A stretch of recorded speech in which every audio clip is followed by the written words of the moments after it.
at Suspiria Works Cinema, where we watch all the movies. This is our next installment in the director series on Bruno Mattei. This is The Other Hell. This was shot at the same time as A True Story of the Monza, along with Claudio Fragasso. And this is another well-done Mattei film. I know this one seems to get not quite as much love, you know, amongst what I've read. But honestly, it's a pretty intriguing movie. It starts out in a convent with some eerie, kind of creepy, this like weird laboratory where we're led to believe it's, you know, the work of the devil, demonic possession, that kind of thing. Why they need this Frankenstein's monster get up, who knows. Creepy stuff happens, some people die, and they appeal to the higher church to get some assistance with this, and they send down our priest. The priest is the man. He's our anti-magic, anti-demonology kind of guy. He believes that science is the key. Even though he's a priest, he believes that science is the explanation for everything. That everything does have a purpose. So he provides a nice anti-hero-ish vibe into this convent of nuns, where we know, as the viewer, that there's definitely some kind of mysticism going on. There's magic happening, possessions, killings. Unlike the Nun of Monza, there is no nudity. I don't remember any in this movie, which is odd because several of the actresses are, I mean, they've done plenty of nude scenes in other movies, but this one doesn't have that. I don't know if it's a budgetary consideration or what. The atmosphere of the movie works well. I mean, the dubbing is what it is, but the atmosphere is very creepy. I mean, they're in the real abbey, where you saw some of the scenes in the Nun Monza, and they're in this for the whole movie. It's very dark, but they went through the effort to do some nice atmospheric elements. Reminded me a lot of something like they were stealing ideas from Mario Bava, which makes sense given the context, but the set design really enhanced kind of the low production value. I mean, this is a very cheap movie. This was the B movie, and Nun of Monza is the A movie. You can imagine what kind of budget they were left working with on this. So you got a lot of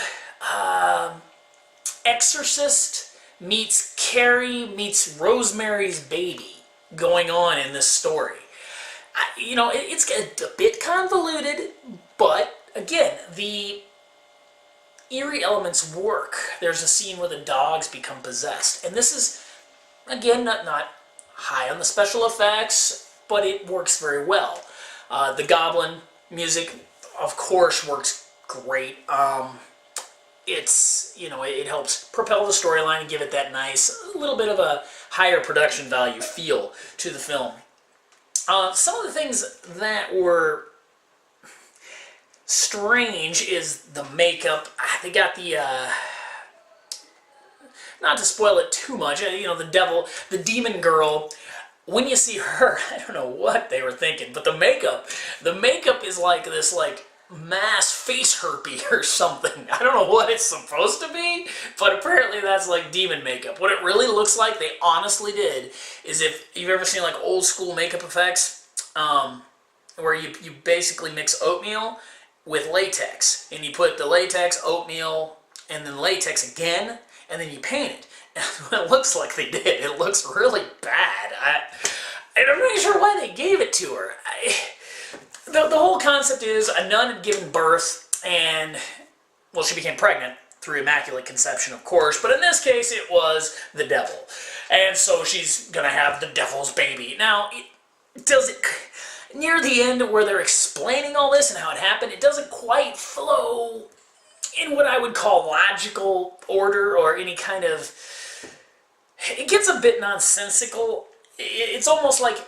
I kind of felt a lot like the, like Dario Argento's Inferno, or even Suspiria, where, now again, Mattei does not have the level of style of Argento, but this is the type of movie where it was more style and atmosphere over actual substance, because the plot line, if you think about it, kind of doesn't make any sense.